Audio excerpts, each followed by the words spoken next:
December 1931.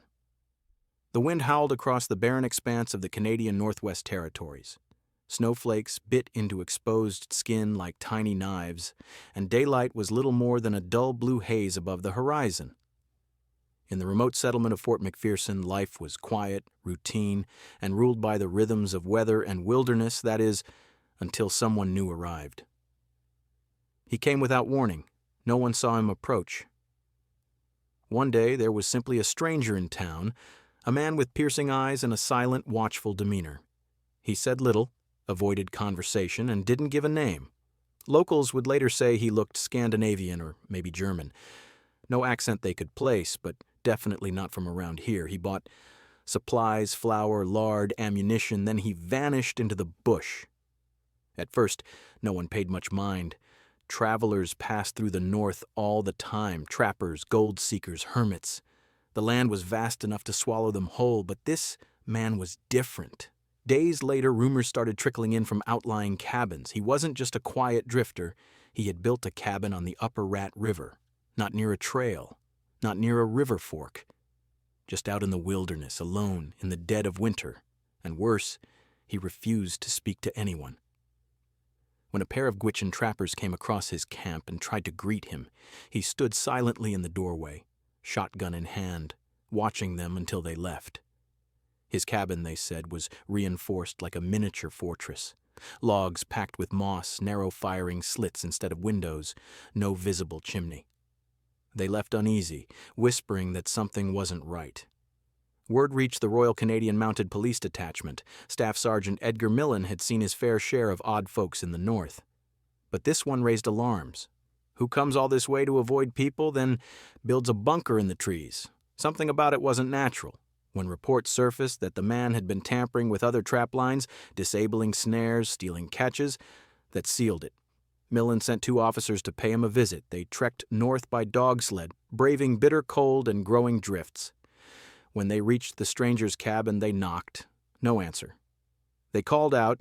Still nothing. Then the door cracked open just an inch and a shot rang out. One of the constables was wounded. The officers retreated under fire, stunned. This wasn't just some eccentric loner. He was willing to shoot, and he was ready for them. In the small detachment post back in Aklavik, the story quickly spread. A mysterious man in the woods had declared war on the law. And the manhunt was about to begin. The message hit the radio room like a lightning bolt. A Mountie had been shot. In these territories where backup could take days and survival was already a daily struggle, that was more than news. It was war. From Aklavik, Staff Sergeant Millen didn't hesitate. He ordered reinforcements, supplies, and a formal arrest plan. This wasn't just a disturbance now. It was a threat. Constable Alfred King, the officer wounded during the cabin approach, was lucky to be alive. The bullet had torn through flesh but missed bone. He was brought back to the outpost by dog sled, pale and shivering. But he survived. His account confirmed what Millen feared. The stranger was armed, hostile, and fortified. And clearly not afraid to shoot at the police. The Northwest Territories were used to mystery. People came to this land to disappear. But this man was different. His refusal to speak, his booby-trapped hideout, and his precise violence raised questions Millen couldn't ignore. Who was he? What was he hiding from, and why was he so prepared for a siege? Millen assembled a team of officers and trappers. Their task, bring the stranger in alive, if possible. It wouldn't be easy. The man's cabin was buried in snow, surrounded by dense forest. He could see them long before they'd ever spot him. And worse, he was waiting. The team packed sleds with rifles, axes, dynamite, and food for 10 days. Dogs barked as harnesses were strapped and packs secured. The temperature hovered near minus 40 degrees Celsius, cold enough to freeze breath mid-air. Still they set out. Millen led them personally. It took 2 days to reach the cabin again. They stopped just out of sight, crouching behind a snow berm. Smoke rose faintly from the log structure. He was still there, still inside. Millen called out. Come out. We're not here to hurt you. Just talk. Silence. This is the Royal Canadian Mounted Police. You're under arrest. Lay down your weapon and come out. Again, nothing. Then, another shot. It struck the snow just inches from Millen's feet. Enough was enough. The team returned fire using trees for cover. After several tense minutes, Millen signaled a ceasefire. He wasn't ready to kill this man if he didn't have to. Instead, they opted for something more direct: dynamite.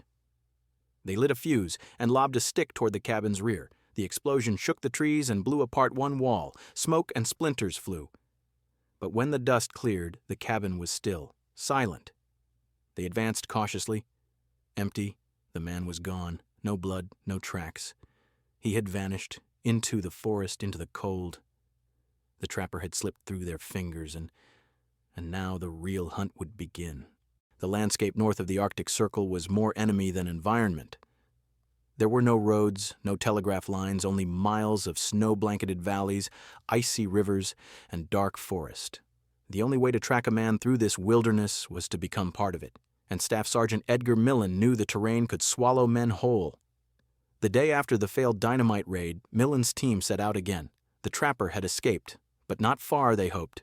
With sub-zero temperatures and waist-high snow, he couldn't have gone more than a few miles. Unless he'd planned this all along. Tracks were hard to follow.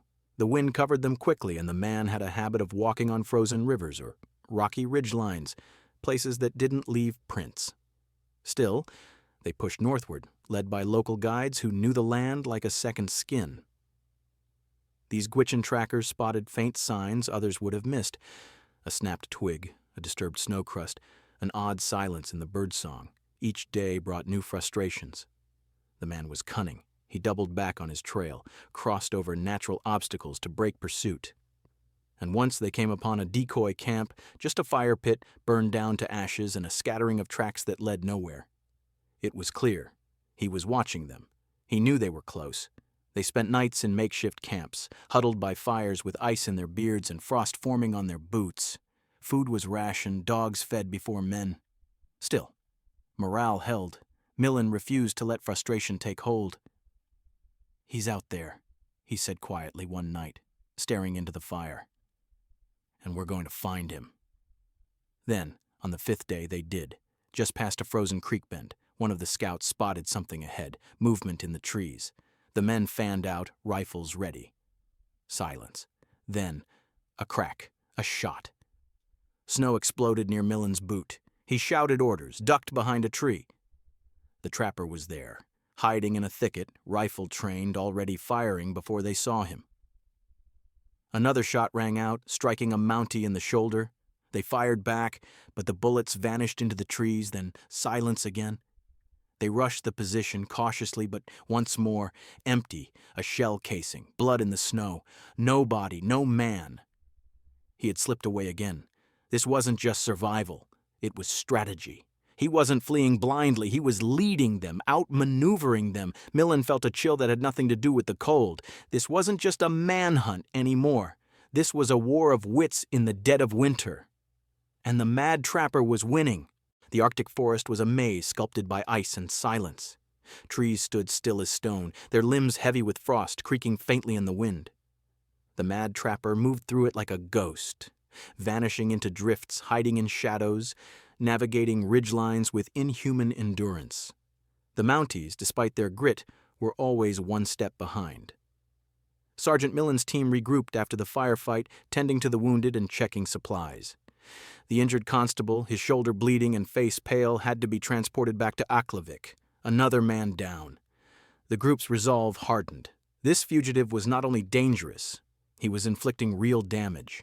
They redoubled their efforts, consulting with more Gwich'in scouts and trappers who helped read the forest like a book. A broken spruce branch, melted snow near a tree base. Even scat left by frightened animals told stories. But it wasn't just skill. They began to suspect the man had knowledge of survival beyond that of a typical woodsman. "He's not just hiding," one of the trackers muttered. "He's surviving. Like he's done this before, like he was trained for it." By now, the press had caught wind of the pursuit. Word spread across Canada, and the northern U.S. papers dubbed him the Mad Trapper of Rat River, a title that romanticized the reality. There was nothing romantic about tracking a near-invisible man in sub-zero temperatures with no rest and little food. To make things worse, a storm began to roll in, thick clouds and cutting wind. Snow piled high and visibility dropped to feet. The team had no choice but to make camp. Fires were nearly impossible to keep lit, and frostbite became a constant threat. Men whispered in their sleeping bags, wondering what kind of man could keep running through this. Somewhere out there, the trapper waited, watching, maybe listening. The next morning, after the storm passed, they found another trail, a narrow path winding between trees, leading toward a high bluff. They followed it for hours until they reached a cliff's edge. Below, nothing, just frozen river. The trail stopped cold. Millen scanned the landscape. He jumped. A scout pointed to the far bank half a mile away. There, tracks. The mad trapper had leapt from the bluff into a snowbank, crossed the frozen river under nightfall, and climbed the opposite slope, all while injured. The chase resumed, more intense than ever. And still they couldn't catch him. Back in Aklavik, the Royal Canadian Mounted Police headquarters buzzed with unease. The mad trapper had now been evading capture for over 2 weeks in one of the harshest environments on Earth. Every attempt to corner him had failed. Every effort to identify him had come up empty. He had no record, no known associates, and no known name. Staff Sergeant Edgar Millen stood over a crude map tacked to the wall, pins marking encounters, escape points, and campsites. The web of red string connecting them was a twisted, desperate pattern, erratic, yet intentional. "We're not chasing a madman," Millen finally said to the room of tired men. "We're chasing someone who knows exactly what he's doing." Theories swirled. Was he an ex-soldier, a deserter, a wanted criminal from the USA? Some thought he might be a spy, though from where, no one could say. The North drew all kinds, but never had they seen someone who moved through it with such deadly focus. The press was no help. Sensational headlines flooded newspapers. Phantom of the North still at large, and bulletproof madman eludes Mounties again. More volunteers were brought in, expert trappers, local Inuit guides, even civilians who knew the Rat River backcountry. Planes were discussed, though visibility and terrain made flying dangerous. Still, one would soon join the hunt. Bush pilot Wap May, famous for his World War I dogfights, agreed to assist. Meanwhile, in the forest, the mad trapper kept moving. Every trace left behind seemed calculated. Burned food tins buried under snow, campsites covered to hide ash. And when Millen's team once found a set of prints, they abruptly stopped. The man had backtracked over his own trail for nearly a mile, then vanished onto a rocky slope where tracks disappeared completely. At one point, they came upon a narrow passage between two cliffs, just wide enough for a man to fit through. One constable peered in, then jerked back as a rifle cracked and splintered the stone next to his head. "He's waiting for us," Millen growled. "Always one step ahead. But even a man with no past must eventually face the limits of the present. Supplies run low, injuries mount. The cold claims strength, no matter how determined the will." Millen knew. The longer this went on, the more dangerous it became for them and for the trapper. The name Wap May carried weight. A decorated World War I flying ace-turned-bush pilot, May had carved out a new life in Canada's rugged north, flying supplies to remote outposts, rescuing the sick, and braving storms other pilots wouldn't dare face. When the RCMP reached out, desperate for a new edge in the hunt for the mad trapper, May didn't hesitate. On January 27, 1932, Wap May flew his Belanca monoplane into the white wilds of the Northwest Territories. He carried extra fuel, rations, and messages from headquarters, but, more importantly, eyes in the sky. With visibility limited from the ground and terrain too vast to patrol on foot alone, May's aerial support changed everything. From the air, the world looked frozen and still. But May knew what to look for: disturbed snow, unusual lines through treetops, smoke trails, and movement that didn't belong. Flying low and slow, he coordinated with Millen's team on the ground, marking locations and dropping supplies. It was the first time aviation had been used in a manhunt on Canadian soil, and it made headlines across North America. Meanwhile, the trapper kept moving, but the terrain was changing. He was heading into the Richardson Mountains, a range of snow-covered ridges and ravines that would offer even better cover, but also greater peril. Food sources were vanishing. Temperatures dropped further. His energy reserves had to be running low, but he didn't slow down. One evening, Wap May spotted what looked like a figure crossing a frozen lake. He circled back, flying just low enough to spook the man. The trapper looked up, then darted into the tree line. That was enough. Millen's team, guided by the coordinates May dropped, rushed toward the area.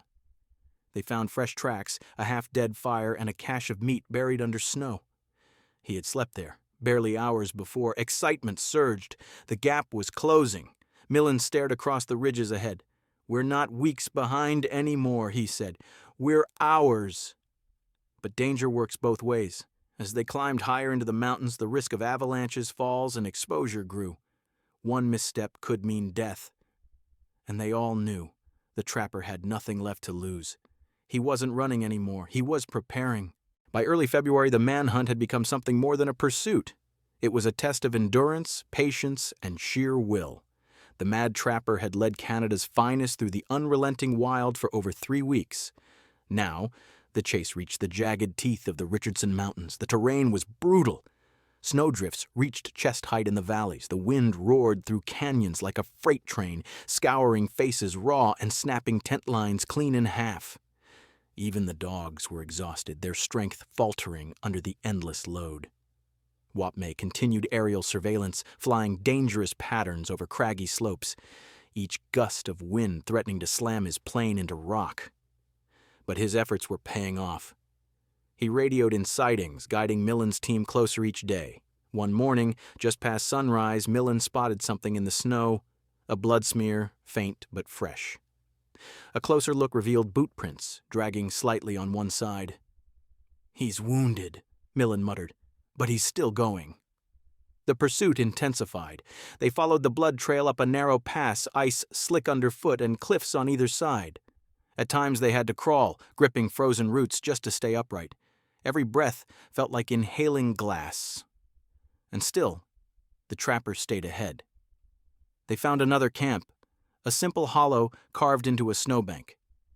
Inside, only charred wood and a few animal bones. No sleeping bag, no extra clothes, no footprints leading away, just blank white silence.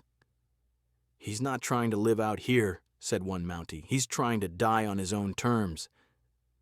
But the trapper hadn't died. Not yet. Hours later, as the sun dipped low and turned the snow blue and gold, a distant crack rang out. A rifle shot. Millen froze, then another. They dropped into cover. He was watching again, but this time so were they. Wapme flew overhead, circling like a hawk. In the waning light, he radioed the ground team. "He's holed up in a ravine. West slope, smoke from a fire. He's there." This was it. The trapper was cornered.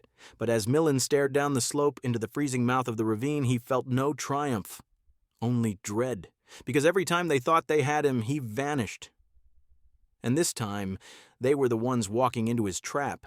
The entrance to the ravine loomed like a wound cut into the side of the mountain. Trees leaned inward, thick with frost, their branches skeletal and unmoving.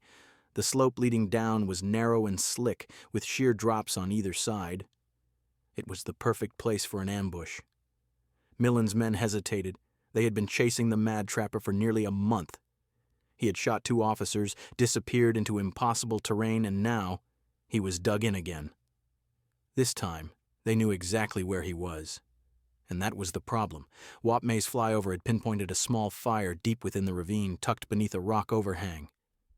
The smoke curled gently, betrayed only by the bitter cold. There was movement, too, brief, sharp. The trapper wasn't just hiding, he was preparing. Millen ordered the team to split. 2 men would circle the ridgeline from the left, another 3 would climb higher, providing overwatch. Millen himself would descend with the remaining officers to confront the fugitive head-on. Each step into the ravine felt like crossing into another world, one of silence and death. The snow-absorbed sound, muffling even the crunch of boots. No birds, no wind, just breath and heartbeat. They moved slowly, rifles ready, nerves coiled tight. Halfway down, the first shot rang out, then another. Snow exploded near Millen's feet. A second bullet grazed a Mountie's hat, cutting clean through the crown. They dropped, scrambling for cover behind rocks and tree trunks. "He's dug in!" someone shouted. "Behind the ledge!" Millen raised his rifle and fired back. The others followed, a burst of gunfire echoing off the ravine walls. But the trapper's position was well chosen. He had cover, height, and sight lines. Pinned, the Mounties radioed to May. He swung his plane back over the slope, searching. Through the open door, he spotted the outline of the trapper, prone near a drift-covered rock shelf. He dropped a flare. Back on the ground, Millen saw the red plume. There! The team focused fire. The trapper returned shots, fast, controlled. He wasn't panicking. He was trained. Then, silence. For a long moment, nothing moved. No return fire, no shift of snow. Cautiously, Millen rose, rifle still ready. He motioned forward. They crept to the overhang.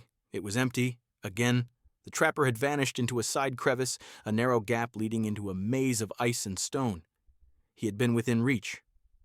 And now, like smoke, he was gone again. The ravine had failed to hold him, and winter's grip only tightened. The wind returned with fury the next day, sweeping down the mountains like a living force.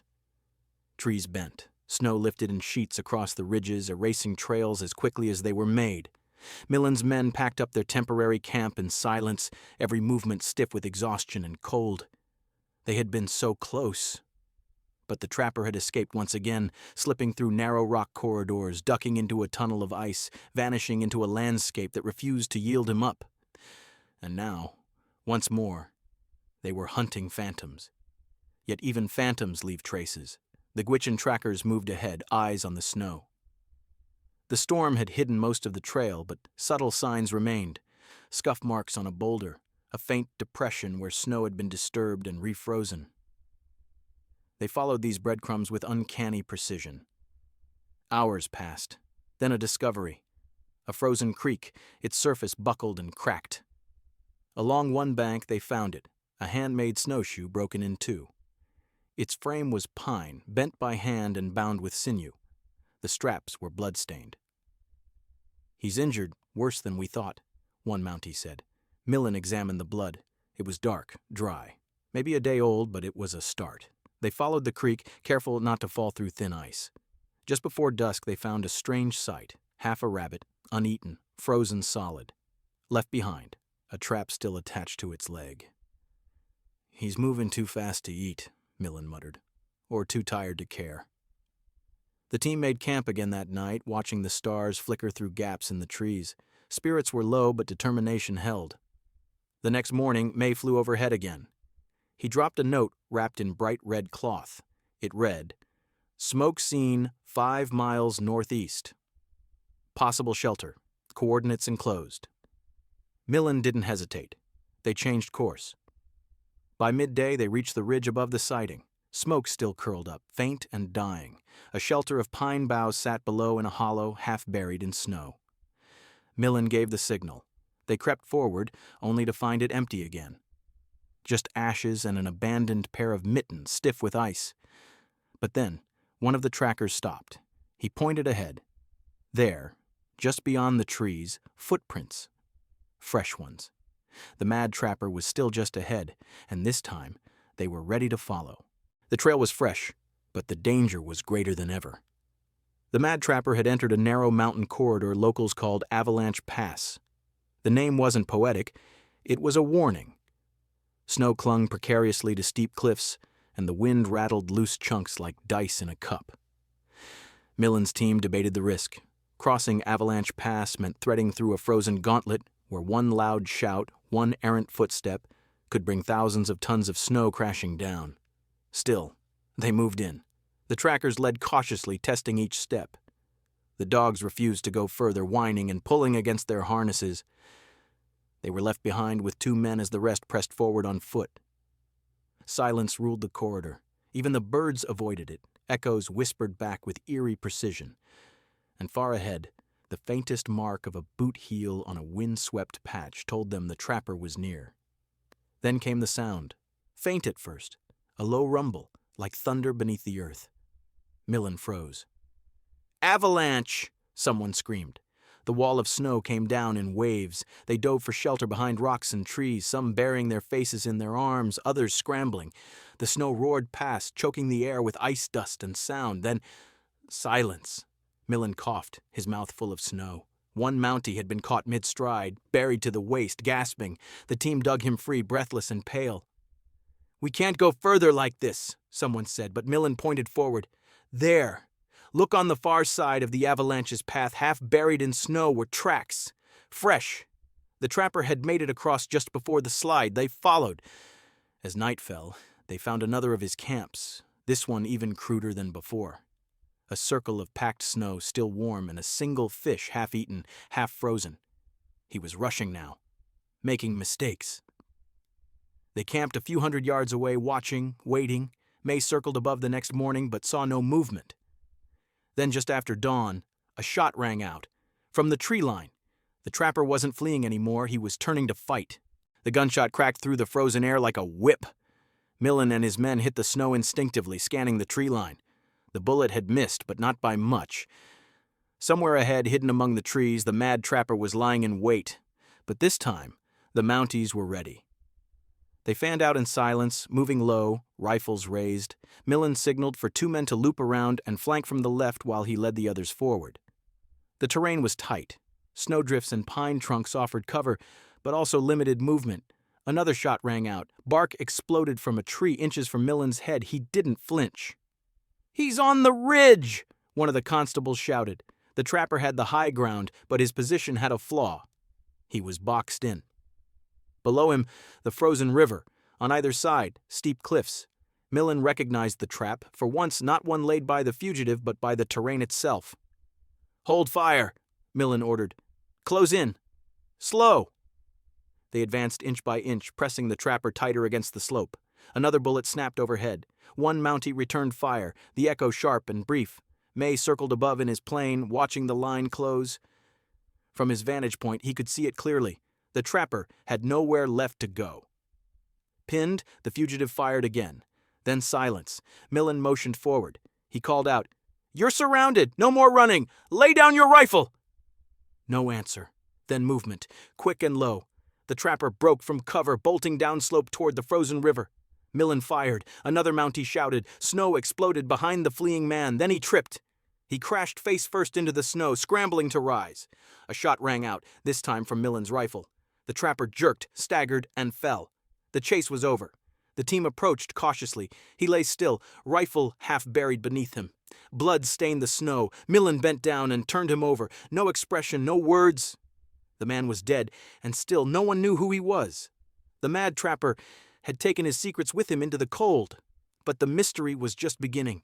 They stood in silence. The wind howled past them, sweeping snow into shallow drifts around the body. The man who had outsmarted, outrun, and outlasted Canada's most relentless pursuit for nearly 6 weeks now lay still, lifeless, and anonymous. Millen crouched beside him, brushing snow from the man's coat. There were no dog tags, no papers, no personal effects. Just a rifle, a hunting knife, a torn pack, and clothes stitched with patches. His boots were handmade, moccasins reinforced with additional leather, ingenious and worn. One constable muttered, "He doesn't look like a killer." But he was. He had shot 2 officers, evaded a month-long pursuit, and nearly buried a search team in an avalanche. Yet there was no triumph in his death, just exhaustion, cold, and questions. They carried the body out by dog sled, winding back through the path they'd carved in snow and blood. Wap May flew overhead, escorting them from the sky, watching the ridges for any sign that it wasn't truly over. Back in Aklavik, the town stirred. News of the trapper's death had arrived by radio. Locals gathered at the tiny airstrip as the sled pulled in. People stared, whispering, as the Mounties lifted the body from the sled and placed it on a wooden table inside a small outpost building. The coroner examined the remains, mid-30s, perhaps early 40s. Strong. No frostbite on fingers or toes. He had managed to keep circulation even while wounded. 2 bullets had hit him, 1 had pierced his chest. That had ended it. But identity? Nothing. No scars that matched criminal records, no tattoos, no dental records available to compare. The RCMP sent photos to detachments across Canada and the northern U.S. no matches. No missing persons aligned with his description. No one came forward. He was buried in Aklavik under a simple wooden marker. Unknown. Died 1932. But rumors flared. Some said he was an outlaw from Montana. Others insisted he was a German spy. A few believed he had robbed banks and fled north to disappear forever. Others whispered that he was a former soldier, haunted and hiding from his past. The truth lay silent with him beneath the permafrost. Millen stood by the grave for a long time that evening, hands in his coat, breath fogging in the air. "Who the hell were you?" he muttered, "and what were you running from?" The ground gave no reply, only wind and snow and silence. In the days following the mad trapper's death, curiosity swept the north like wildfire. Though the man had fallen, his story was only gaining momentum. Reporters arrived by bush plane, letters poured into RCMP offices from across Canada and the U.S., each offering theories, names, or alleged sightings from years past. The RCMP authorized a full autopsy. It was conducted under frigid conditions in the small outpost in Aklavik, where heat was a luxury and light came from gas lamps and kerosene.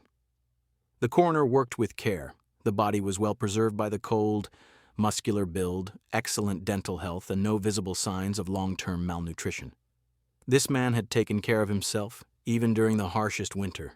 No signs of alcoholism or physical neglect, common among drifters. Whoever he was, he had discipline. But there were oddities. His hands were heavily calloused, but his nails were clean and trimmed. His feet were wrapped with multiple layers of wool and skin, some custom-stitched, others clearly scavenged. There was no appendix suggesting past surgery, but no scar could be seen. More curious still, his body bore no tattoos, no identifiable marks, no medical implants, no indicators of nationality, religion, or even occupation. He was a man scrubbed clean of the usual labels. The bullets told part of the story. One had entered the chest and passed through the lung. The other struck the shoulder, likely from a prior encounter. The cause of death was internal bleeding, made worse by days of exposure and starvation. The RCMP noted all findings, adding the information to a growing file that, ironically, had no name on the cover. They sent fingerprints to Ottawa, Washington, and even Interpol. No matches. Photographs were circulated to hospitals, mental institutions, and prisons. Still nothing. A police artist drew sketches, composites based on the body, imagined in different hairstyles, facial hair, clothing. They were printed in newspapers across the continent. Dozens claimed to recognize him. A logger in British Columbia swore he'd worked with him under the name Olaf. A woman in Winnipeg said he'd boarded at her house in 1929, quiet and polite. An old trapper in Alberta insisted he was a thief from his youth. But nothing could be proven. The mad trapper remained nameless. His body, examined, dissected, questioned, yielded no secrets. Only more mystery. And that mystery was now larger than the man himself. As the days passed, the death of the mad trapper took on a new life. In the cold vacuum left behind by his silence, people filled the void with stories. What couldn't be explained was reimagined, twisted into theory and folklore. And so, from the wilderness of the Canadian North, a legend was born. The RCMP, despite their exhaustive efforts, were forced to admit what no police force likes to admit. They had no idea who the man was. That single admission electrified the public. Newspapers printed wild speculation next to official statements. The facts had failed, but fiction was thriving. Some believed he was an American bank robber fleeing the law after a string of holdups. The theory matched his aggression, his apparent skill with weapons, and his fear of identification. Others said he was a soldier from the Great War, one of thousands shattered by trench warfare and shell shock, seeking refuge far from civilization. There were darker tales, too. That he had killed someone, maybe a wife, a child, and vanished into the wild to escape judgment. That he was a government experiment gone wrong, a spy, or even a man who had simply snapped under the weight of a life he couldn't explain. Yet, with each theory came inconsistencies. He never tried to rob anyone. He had money in his possession when he died. He never spoke a single word to police, townsfolk, or trappers. And perhaps most haunting of all, he had opportunities to kill but often chose not to. He shot to wound. He fled rather than fought. He endured the unimaginable but never once lashed out blindly. One tracker, interviewed months later, said something that stuck with Millen. He wasn't running from us. He was running from something else, maybe something worse. Books, were written. Radio shows dramatized the chase. Kids in the north dared each other to hike into the Rat River Valley and find the ruins of his cabin. The name Mad Trapper took root. But those who had been there, Millen, May, the Mounties, and trackers, knew the man they chased wasn't mad. He was something else, haunted perhaps, prepared, alone, a ghost in life, and now a legend in death. Winter slowly began to loosen its grip on the Northwest Territories. The sun lingered a little longer each day. Snowdrifts shrank, creeks began to flow beneath their icy lids, and life in Aklavik returned to its rhythm of silence, subsistence, and survival. But something had changed. The Mad Trapper had left more than just a trail of broken branches and buried campsites. He had left an imprint on the land, on the Mounties, on everyone who had heard his story. For weeks, he had been the subject of campfire whispers and tense meetings. Now, he had become a permanent part of their history. Wap May returned south, hailed as a pioneer of aviation-assisted policing.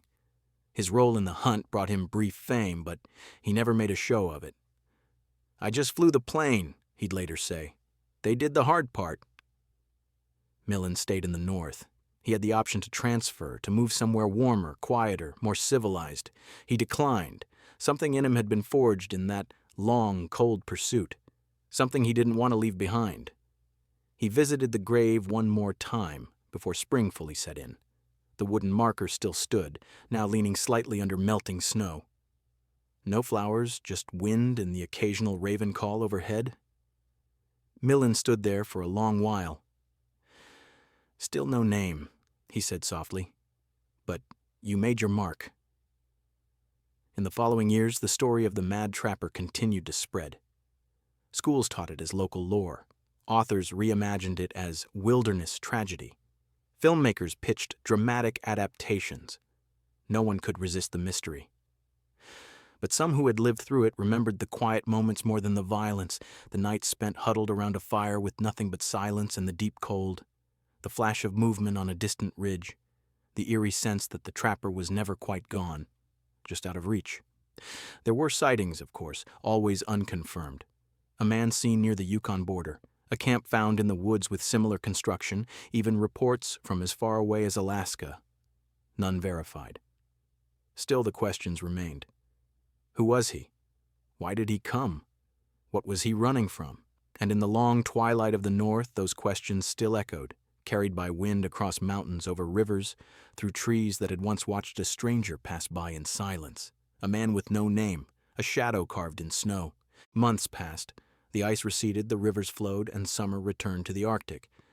But the mystery of the Mad Trapper refused to thaw. In Ottawa, the RCMP continued their investigation, poring over files, chasing down every letter, tip, and hunch that crossed their desks. Still, no name, no origin, only silence.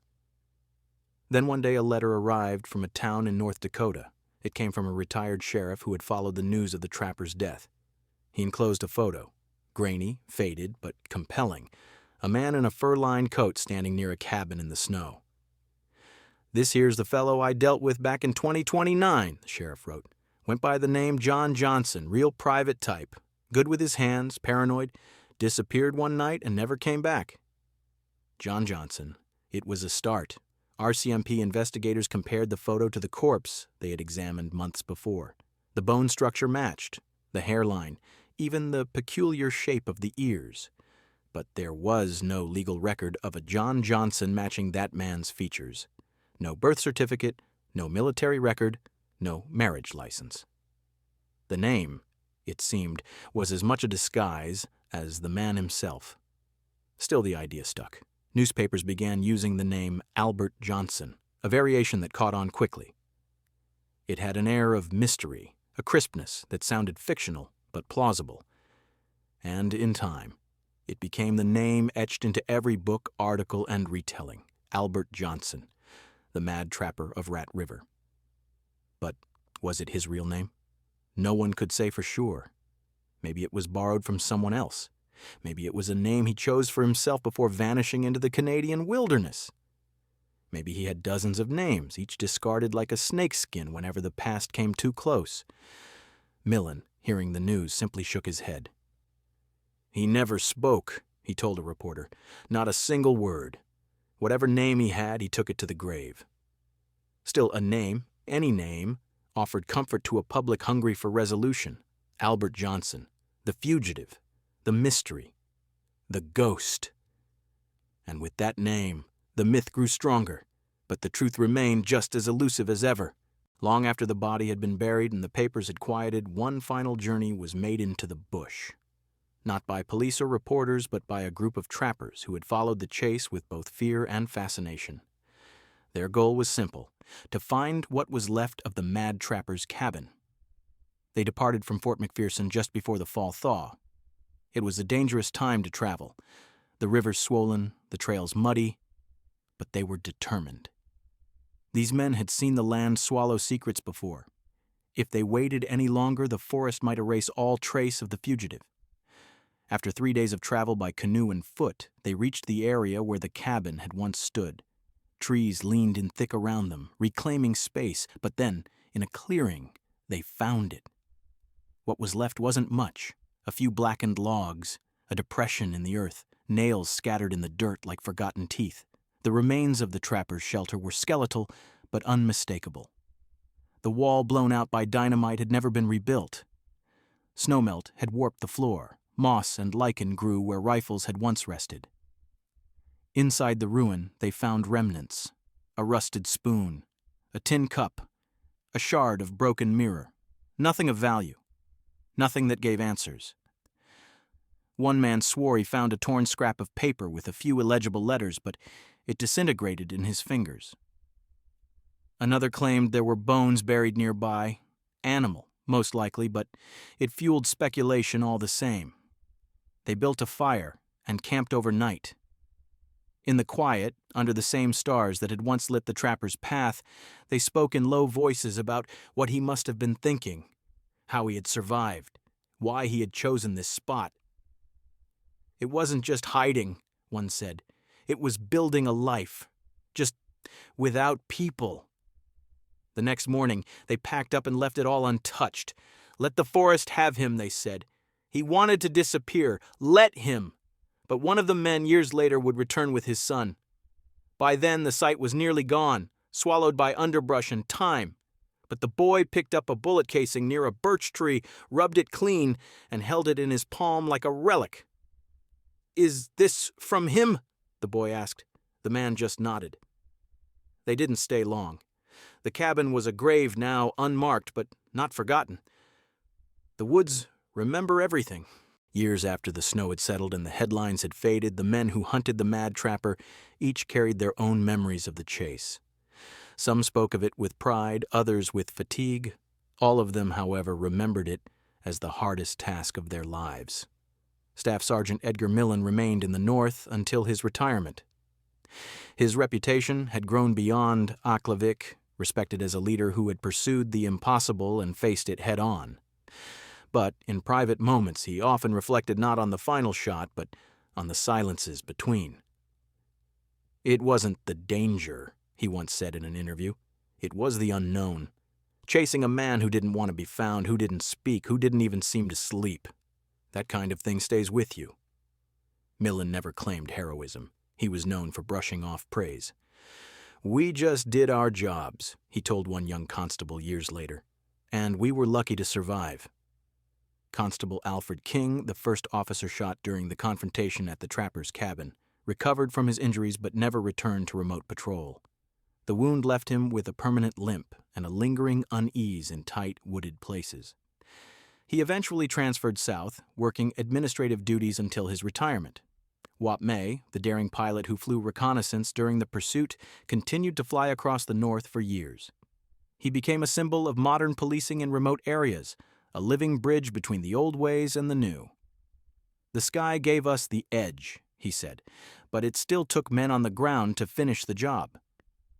Others, the local trackers, the trappers who volunteered, the men who trudged through ice storms and gunfire, returned to their lives in silence.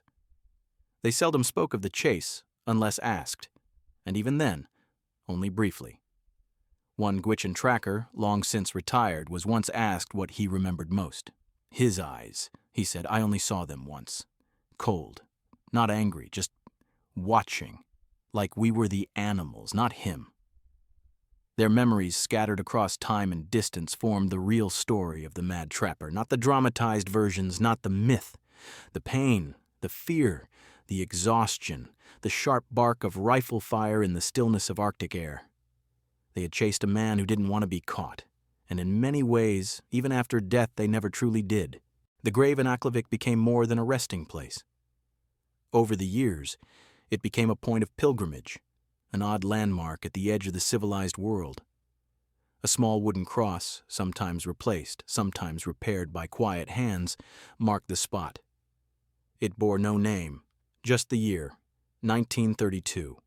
Locals passed it often, children heard the tale in school, visitors came from far away, lured by the mystery. They took photographs, left coins, carved initials into nearby trees. Some left notes, folded and pressed into the cold ground, questions never to be answered.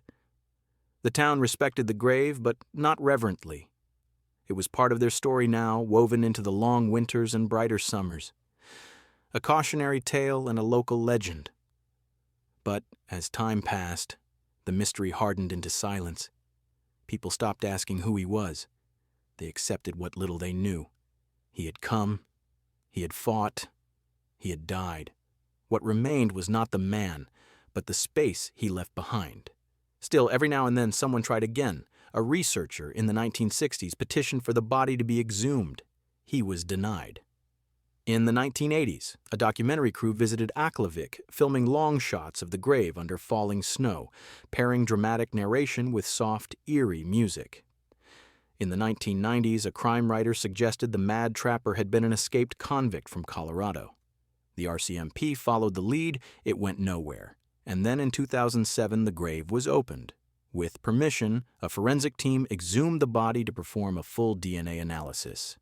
Their goal: match the remains with modern genealogical databases. The effort was respectful, methodical, and backed by science. They found what others had: a strong body, well preserved. Brown hair, strong teeth. A man who had lived hard but well. The DNA results were inconclusive. The tests narrowed possibilities, ruling out some theories but providing no matches. It was as if the Mad Trapper had never existed in any official record. Once again, he was returned to the earth. A new marker was placed. Unknown man. Died February 17, 1932. More accurate. Still empty. The wind swept over the grave, snow fell gently. Time, as always, moved forward, but the question remained, etched deeper, not answered. Who was he? The exhumation in 2007 brought the Mad Trapper back into the spotlight, this time not as a fugitive, but as a forensic case. Scientists, genealogists, and historians all hoped that DNA testing, the gold standard of modern identification, would finally give him a name. The remains were carefully handled. Mitochondrial DNA was extracted first, passed down through the maternal line. Autosomal DNA was sampled next, capable of revealing more about ancestry, potential relatives, even hair and eye color. Results came slowly. The first report confirmed what was already suspected. The man was of Northern European descent, likely Scandinavian. He had no known native ancestry. His DNA did not match any profiles in the RCMP's criminal database, nor did it match military records. A new possibility emerged: genetic genealogy.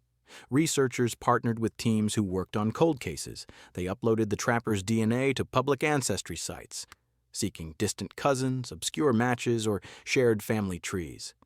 Some hits appeared: fourth cousins, fifth cousins. Distant and sprawling connections to families in Norway, Minnesota, Manitoba. The branches were too wide to pin down a single identity, but a profile began to form. He may have been born in the American Midwest or perhaps southern Canada. Maybe from an immigrant family with Scandinavian roots. A line of farmers, laborers, or trappers. But no name. A few researchers became obsessed. They plotted overlapping migration patterns, filtered census data, scanned ship manifests. They cross-referenced birth records from 1885 to 1905, tens of thousands of names. Still, nothing conclusive. One match looked promising, a man named Anton Mortensen who disappeared from North Dakota in 1928. But Anton had a brother, and the DNA didn't match. More theories collapsed. Eventually, funding dried up, public interest shifted, the samples were preserved, the data archived. But the chase, for now, was over. Even with all the tools of modern science, the Mad Trapper remained a blank page. A mystery that no fingerprint photograph or DNA strand could resolve. In the end, it was not a lack of technology that preserved his secret. It was the simple, enduring will of a man who never wanted to be found, and had planned for it. Though the snow had long since melted from the trail and the rifle fire silenced by decades, the memory of the Mad Trapper lingered like frost that never fully thawed. In the minds of those who lived in the Northwest Territories or studied them from afar, his presence was eternal. Millen never spoke much about those final days. He remained in the North for several more years before retiring quietly, far from reporters or historians. He kept no souvenirs, no trophies. Just a single photograph of his team dogs bundled in the snow, taken days before the final confrontation. His notes, when reviewed later by RCMP historians, were sparse but clear. He had always known the odds were against them, that the man they were chasing had no intention of surrender. What surprised him was how close it had all come to ending differently. One wrong step, one slower reaction, one shift in wind. He often said, "We weren't heroes, we were stubborn." Local elders continued telling stories about the chase. In some versions, the trapper had supernatural abilities, able to vanish into thin air, speak with animals, or conjure shelter from frost. These weren't taken seriously, of course, but they spoke to something deeper. The desire to explain the unexplainable. And as the years passed, the line between man and myth blurred further. Tourists came north to retrace the route. A few found bullet casings, rusted tools, perhaps a fire pit still buried beneath lichen. Every find became part of a growing legend. In some winters, when storms hit hard and wind roared down the valleys, old-timers would point to the swirling snow and say, "He's still running." They didn't mean it literally, but in a way, they weren't wrong. The Mad Trapper had never been caught, not fully. His body lay in Aklavik, but his spirit remained in the tundra, in the cracked trees and frozen rivers, in the wilderness that had once hidden him so well. And every winter, when the cold set in again, the North seemed to remember. Not just the man, but the chase, and the silence that followed. Years after the manhunt, as artifacts from the case were cataloged and re-examined, a curious detail emerged, not from what was discovered, but from what had been overlooked. Among the few possessions found on the Mad Trapper's body, none gave a name. But together they whispered a story. He had carried a compass, small, worn, the glass scratched. It pointed true despite years of cold. Etched faintly on its back was a set of initials, J.A., or perhaps T.A. The corrosion blurred certainty. His knife was of excellent make, the blade kept sharp and clean. It had been used for everything, skinning, carving, and, judging by the wear near the hilt, likely as a tool more than a weapon. The leather sheath was stitched with careful, practiced hands. His rifle was a Winchester, well used but not abused. It had been oiled recently. The serial number was partially filed down, not fully erased, but just enough to make tracing difficult, intentional, deliberate. Then there was the money. $2,410 in Canadian and American bills, a small fortune for the time. Why carry it into the wilderness? Why not spend it on passage elsewhere, a new identity or safe lodging? Was it escape money, insurance, or guilt? Most curious of all was the small mirror shard, found wrapped in cloth near his food pouch. Not for vanity, he had no use for grooming. It had no frame, just glass. Perhaps for signaling, perhaps for memory. Each item spoke of someone prepared, someone who expected hardship, someone who did not intend to die but was ready if he did. He carried no letters, no journals, no photographs, no map. He had memorized it all. One forensic analyst who reviewed the case decades later remarked, "This was a man living a second life. The first one burned behind him." What he carried into the wild wasn't just gear. It was secrecy, precision, resolve. And in the end, a silence that not even a death could break. Years after the manhunt, as artifacts from the case were cataloged and re-examined, a curious detail emerged, not from what was discovered, but from what had been overlooked. Among the few possessions found on the mad trapper's body, none gave a name. But together they whispered a story. He had carried a compass, small, worn, the glass scratched. It pointed true despite years of cold. Etched faintly on its back was a set of initials, J.A., or perhaps T.A. The corrosion blurred certainty. His knife was of excellent make, the blade kept sharp and clean. It had been used for everything, skinning, carving, and, judging by the wear near the hilt, likely as a tool more than a weapon. The leather sheath was stitched with careful, practiced hands. His rifle was a Winchester, well used but not abused. It had been oiled recently. The serial number was partially filed down, not fully erased, but just enough to make tracing difficult, intentional, deliberate. Then there was the money. $2,410 in Canadian and American bills, a small fortune for the time. Why carry it into the wilderness? Why not spend it on passage elsewhere, a new identity or safe lodging? Was it escape money, insurance, or guilt? Most curious of all was the small mirror shard, found wrapped in cloth near his food pouch. Not for vanity, he had no use for grooming. It had no frame, just glass. Perhaps for signaling, perhaps for memory. Each item spoke of someone prepared, someone who expected hardship, someone who did not intend to die but was ready if he did. He carried no letters, no journals, no photographs, no map. He had memorized it all. One forensic analyst who reviewed the case decades later remarked, "This was a man living a second life. The first one burned behind him." What he carried into the wild wasn't just gear. It was secrecy, precision, resolve. And in the end, a silence that not even a death could break. Decades after the manhunt, the land where it all happened remains nearly unchanged. The Rat River still cuts its winding course through the Northwest Territories. The ridgelines remain sharp and snowbound in winter. The wind still howls the same. But now, there are eyes always watching. Some belong to nature, ravens circling overhead, caribou passing through in herds, lynx darting between trees, but others belong to people, hikers, historians, thrill-seekers. Each year, a few make the long journey to see the place where a man once became a ghost. They come with GPS devices and backpacks. They pitch tents near the ruins of a long-gone cabin. They follow maps that trace the pursuit. Some leave offerings on the grave in Aklavik, a coin, a note, a photograph. One left a compass, identical to the one the trapper had carried. But more than just adventurers have kept watch. The RCMP, in rare public lectures, still reference the case, less as a procedural failure and more as a lesson in the unknowable. "You can know the facts," one officer once said, "and still understand nothing." Even universities have taken interest. Case studies, psychological profiles, wilderness survival courses. The mad trapper is studied not just as an outlaw, but as a man who broke the rules of pursuit, identity, and even mortality. He is a riddle embedded in Canadian wilderness. In Indigenous communities nearby, elders pass down their own version of the story.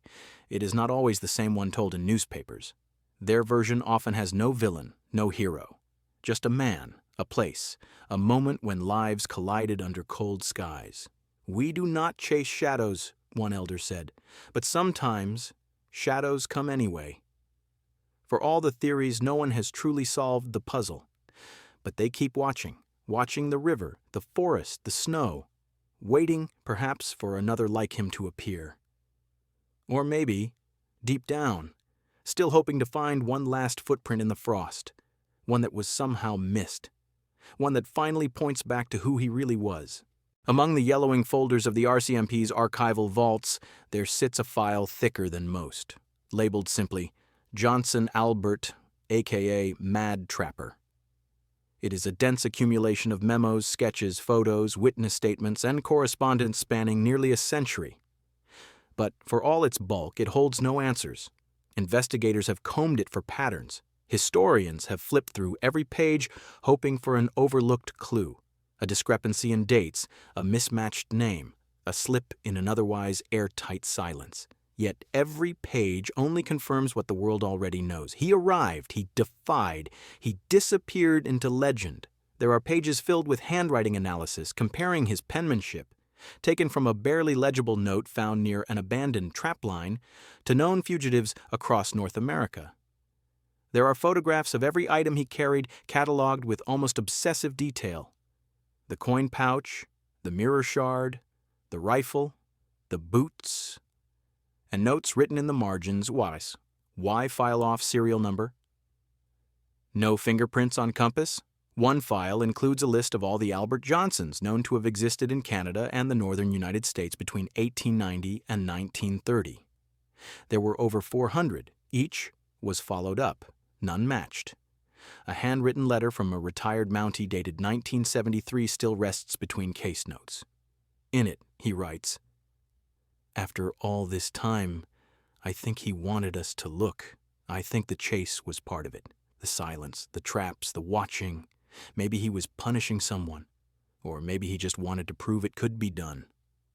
On the final page of the folder, clipped loosely, is a photo of his grave.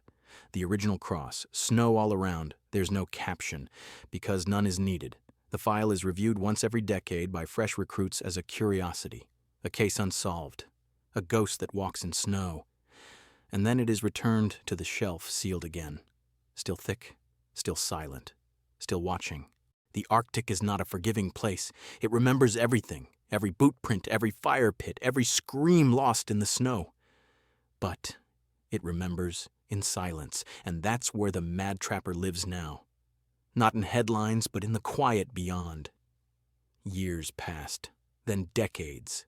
Those who had hunted him grew old, retired, passed on. Wap May died in 1952, his aviation legacy secure. Millen faded from public attention, a man who had once led a continent-wide pursuit and then simply returned to duty. No monuments were built in their honor, only memories. But the trapper, he stayed, in ghost stories, in frostbitten textbooks, in whispered retellings by northern guides. Once, in the late 1990s, a survivalist group retraced the entire route of the manhunt, on skis, by dog sled, even barefoot in sections, to prove it could be done. They documented every mile, every camp.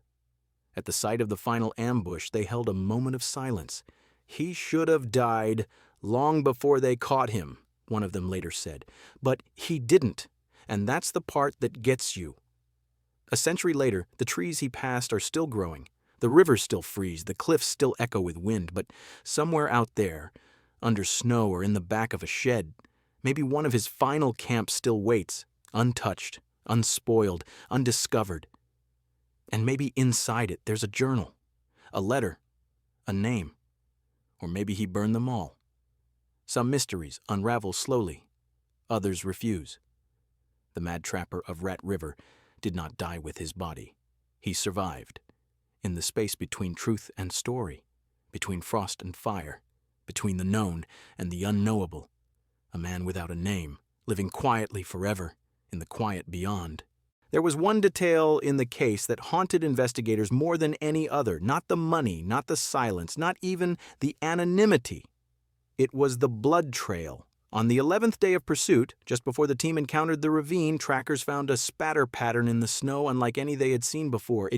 It was faint, but deliberate, as though the trapper had been wounded and was trying to manage the flow. Drops had been covered with moss.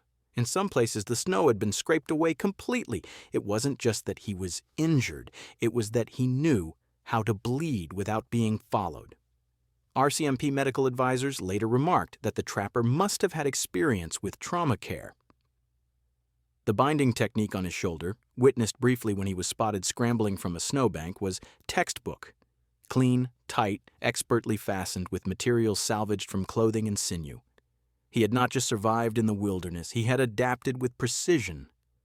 The blood trail reappeared days later in tiny quantities. A fingerprint's worth on a pine branch. A rust-colored smear on the inside of a discarded glove. And then, it was gone again. Every time they believed he was close to death, he gained ground. One constable called it inhuman. but a forensic specialist years later disagreed. He called it intelligent survivalism taken to its extreme. That single trail of blood proved one thing. The trapper was not running blindly. He was calculating, covering, countering every move.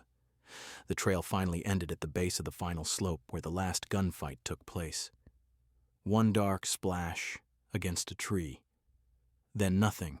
Fresh snow had erased the rest. But Millen had seen it. He had followed it.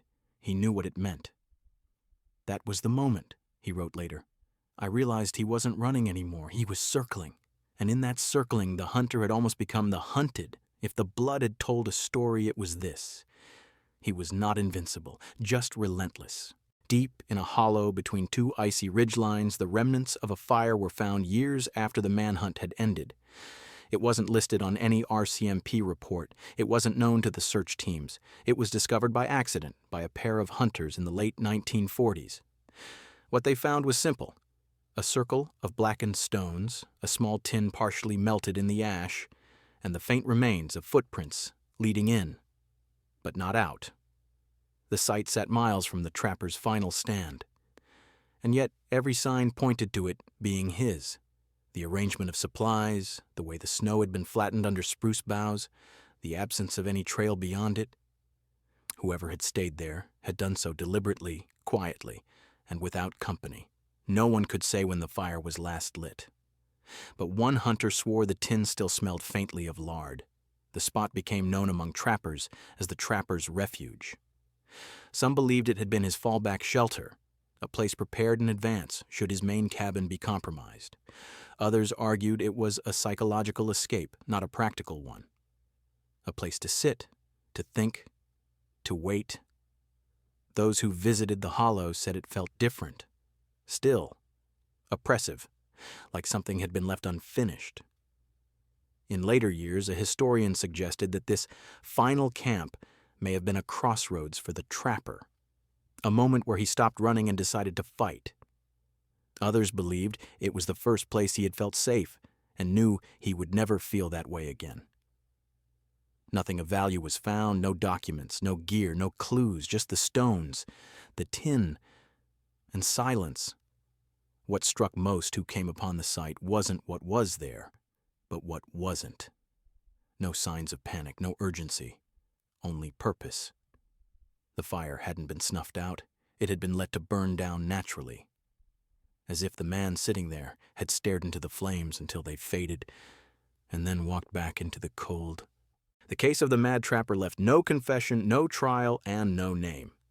And yet, in its silence, it shaped an era of northern law enforcement, folklore, and survival lore in ways no ordinary man ever could. In police academies across Canada, his story is still used, not as a tale of failure, but as a lesson in unpredictability. Recruits learn about the operation, the terrain, the tactics, the mistakes. But they also learn about the human limits of pursuit. How determination must be balanced with patience. How no case ever truly ends. For bush pilots, Wapmay's flight logs are still studied. His aerial navigation over unmapped territory during Arctic winter was considered pioneering. His name is mentioned in flight halls and museums, not just for wartime glory, but for helping usher in a new kind of search and rescue. For survivalists, the trapper became something closer to a mythic figure. He had survived for over a month in -40 temperatures. He evaded dogs, men, rifles, and dynamite. He built shelters where others would have frozen, and he died with more dignity than most fugitives ever earn. Even his refusal to speak became its own kind of statement. In a world defined by noise, headlines, and spin, his silence echoed louder than words. Artists painted him as a lone wolf figure, half outlaw, half ghost. Writers filled in the blanks he left behind. Poets wrote about his footprints melting in the sun. Yet no one ever really knew him. The mad trapper's legacy is one of contradiction, a violent fugitive who avoided unnecessary death, a prepared survivalist who made no plans to live past the winter, a man with no name who left a deeper mark than many who had one carved in stone. And so, year after year, storytellers returned to the trail, They dig through frost-hardened soil. They follow maps scribbled on bar napkins and park brochures. They chase him again. But he always stays just ahead, because sometimes the most powerful story is the one that never ends. And the man who said nothing still has the last word. A century later, the mad trapper still walks the edge of history. We know the facts. In 1931, a man appeared in Canada's Northwest Territories. He built a cabin in the bush. He refused to speak. He shot at police. He vanished into snow and shadow. And after a 49-day manhunt, the most intense in Canadian history, he was finally killed. But beyond that, we know nothing. We do not know his name. We do not know his past. We do not know his purpose. In this way, he has vanished twice. First from the world that shaped him, and then into the world that pursued him. And yet, we still feel his presence, not because he told a story, but because he denied us one. Not because he explained himself, but because he didn't. Not because he wanted to be remembered, but because he ensured he never would be understood. There are those who call him a villain, a criminal, a coward. Others call him a folk hero, a survivalist, even a martyr of solitude. Maybe he was all of those. Maybe he was none. But whoever he was, he forced us to look into the white wilderness and confront how little control we really have over the land, over each other, and over the truths we think we own. He made himself unfindable, and in doing so made himself unforgettable. So if you ever find yourself deep in the north, somewhere between the trees and the silence, and the wind seems to shift just so you might feel it, the weight of the unknown. A reminder that once there was a man who entered the wild without a name and became a legend by leaving no trace. The mad trapper of Rat River. Gone, but never truly gone. The Arctic has a way of holding on to echoes. They don't bounce, they settle into the snow, the bark, the still water beneath frozen rivers, and sometimes, when the wind carves just right through a ravine, those echoes speak again. In 2012, a team of documentarians returned to the Rat River region to film a retrospective on the Mad Trapper. Armed with drones, thermal cameras, and declassified RCMP documents, they hope to create the most comprehensive visual archive of the pursuit ever assembled. They didn't expect to find anything new, but one evening, while reviewing footage from a long overhead shot of the old trail system, they noticed something odd. A shape, rectangular, regular, partially buried, in a grove of pines about 2 miles from the known cabin site. They thought it might be a fallen tree, but on closer inspection the next day they discovered an old crate. Inside, rusted tools, rotted canvas, and a weathered journal, pages fused together by time and ice, but legible in places. Most entries were mundane, notations on weather, landmarks, distances between snare lines, but one page stood out. They are close. I can feel it. If I disappear here, let it be as I lived, alone, untouched. I owe no one an explanation, not anymore. No name, no dates. But the handwriting matched a sample analyzed decades earlier by forensic experts. It was his. The film crew didn't release the full content. They shared it with historians who authenticated it quietly. The location of the find was kept secret at the request of local indigenous leaders who believed the man's final traces should be left to the land. Still, the entry was shared publicly, and it added a final echo to the legend. He knew he would die. He knew they would find him. He didn't run out of fear. He ran out of conviction.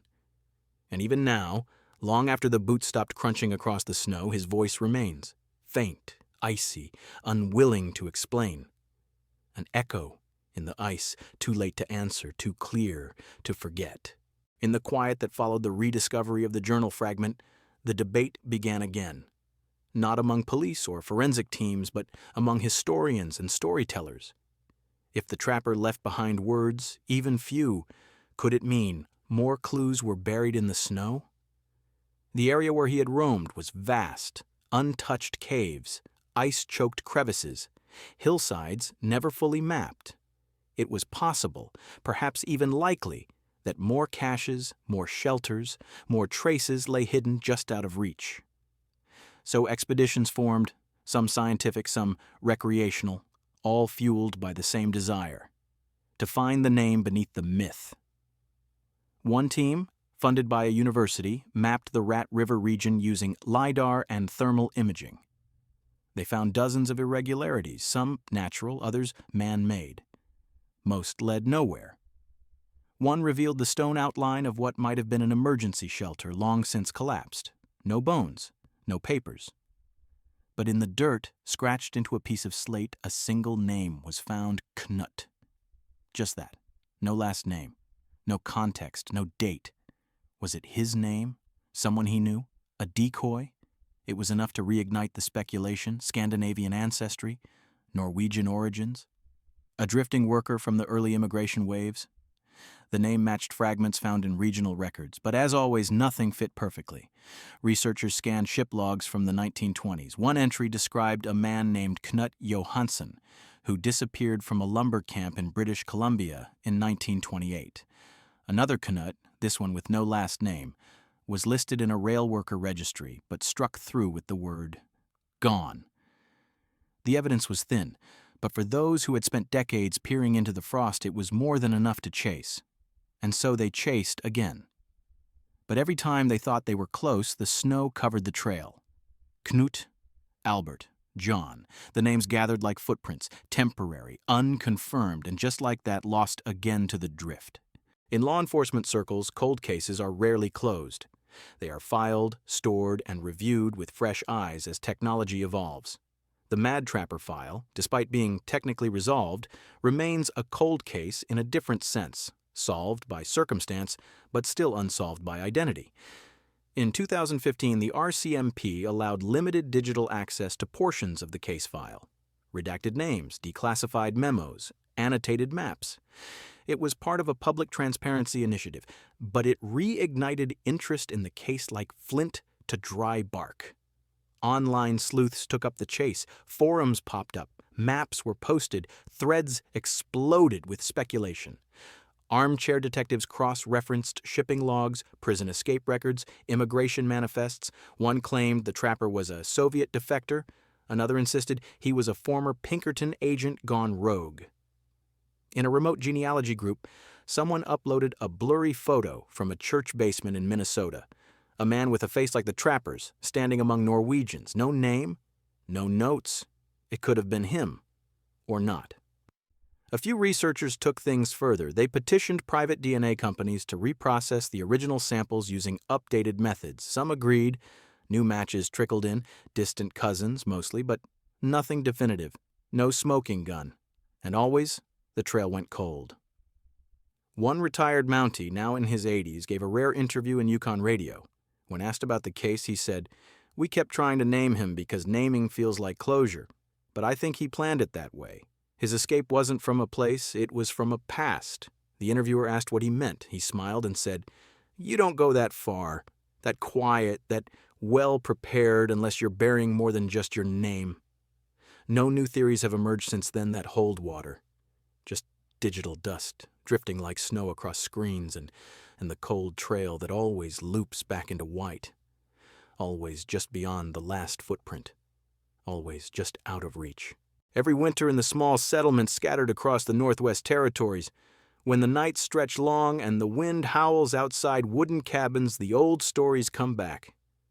One of them, always, centers on the Mad Trapper. Not everyone tells it the same way. In Fort McPherson, he's remembered as the silent stranger who passed through, built a cabin, and vanished. In Aklavik, they speak of him as both ghost and outlaw, a man who brought sudden fire to an otherwise quiet place.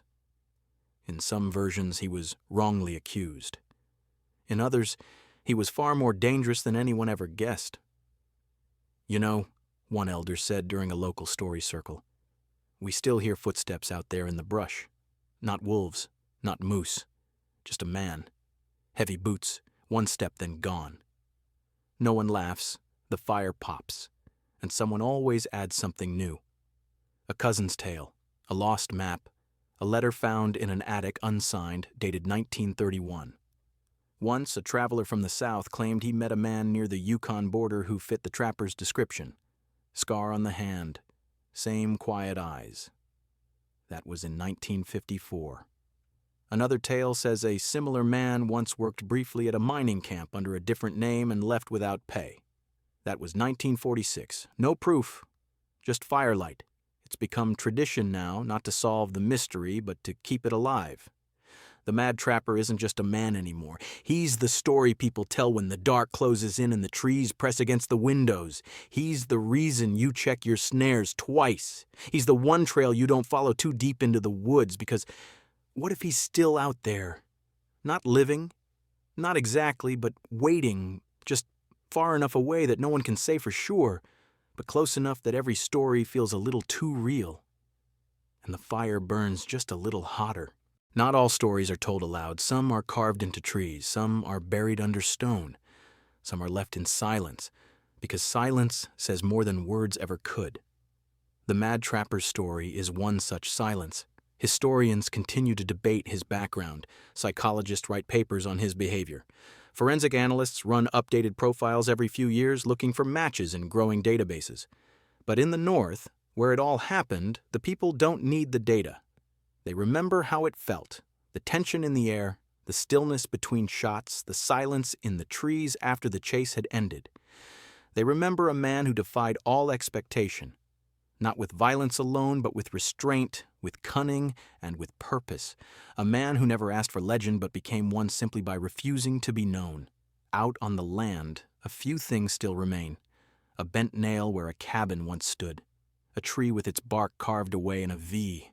A ridge overlooking a ravine where a man once held off a dozen trained officers with a single rifle. And if you sit there quietly, in the cold, with no noise but your own breath, you begin to feel it too. The presence of something. Not ghost, not memory, but echo. An echo of motion, an echo of stillness, an echo of someone who once stood exactly where you stand, staring at the same trees, listening to the same wind. He didn't speak because he didn't need to. He didn't leave a name because names are for the living. And the trapper, even in life, was already part of something beyond. Not hiding, not running, just being. In the company of silence, where some men go to be forgotten and others go to be remembered forever. Over time, the trail of the Mad Trapper became more than just a historical route. It became a map of obsession, drawn and redrawn by those trying to chart the path of a man who never left one.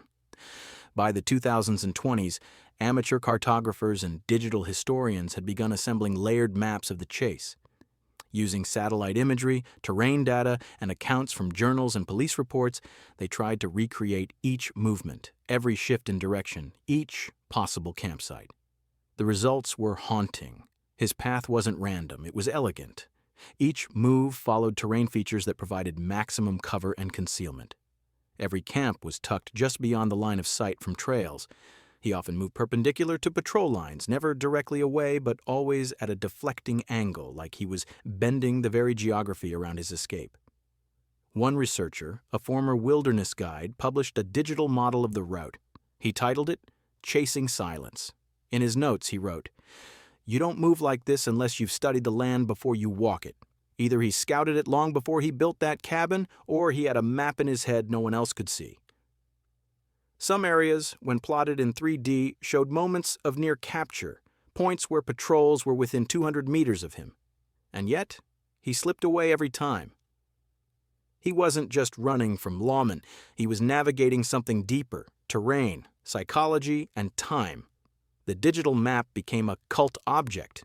Survivalists used it to test themselves. Artists used it as a metaphor. A poet wrote, "He walked in a pattern no one understood, except the land."